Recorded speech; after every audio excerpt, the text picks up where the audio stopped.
In my book, there's this concept on a champion versus a legend. And what I talk about is how you don't have to look like a champion to become a legend. And here's what I mean. You know, the champions of the story are the Goliaths. The champions get defeated and ain't nobody talking about the champion no more.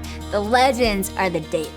And not every legend looks like a champion. That's what I love about how God is. He uses you, and if you're on his side, you on the victorious side. In Hebrews 11, it talks about all the people. It's like the Bible Hall of Fame. It's the people who have won all these victories, won all these battles, taken it on with faith, and they're all these awesome people, and most of them don't look like champions. At the end of this Hebrews 11, it says, all these people earned a good reputation and reward for the things that they had done, yet they didn't receive all that God had promised. And I'm like, what? Hold on, why? And then it says, because God had something better in mind. And they didn't want them, he talks about how he didn't want them to reach it until they were all together in heaven. And it's a beautiful thing, and I absolutely love it, but that's legendary. See, legends, legacies last forever. And so I go through these 5 different ways that legends defeat fear. And the first one, legends know that God is on their side. So I kind of go through and talk about how David always knew that God was on his side.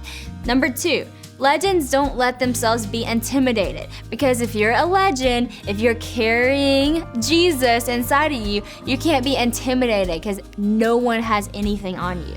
Number 3, legends remember who they are, who God is, and what they have accomplished. Once you see what God can do, once you see the things he's defeated and what he can do through you, you literally will not be scared of a single thing, because in the name of Jesus, nothing has power over you, just saying. Number 4, legends fight with their own armor. Okay, as we know the story, everybody was telling David, you have to get all this other armor. Well, the other armor was weighing him down. So he got the armor that God told him to do. He walked in that battle with God on his side. He ultimately knocked Goliath down with the slingshot, but it's so cool that he killed Goliath with the sword.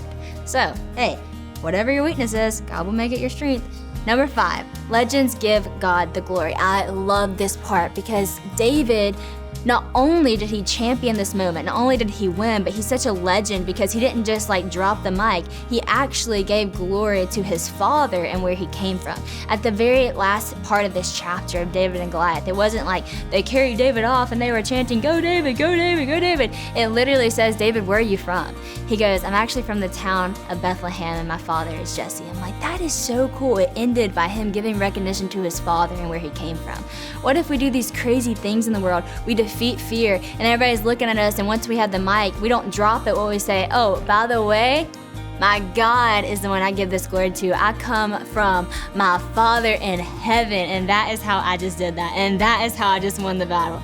That carries the mic on. That's a legend.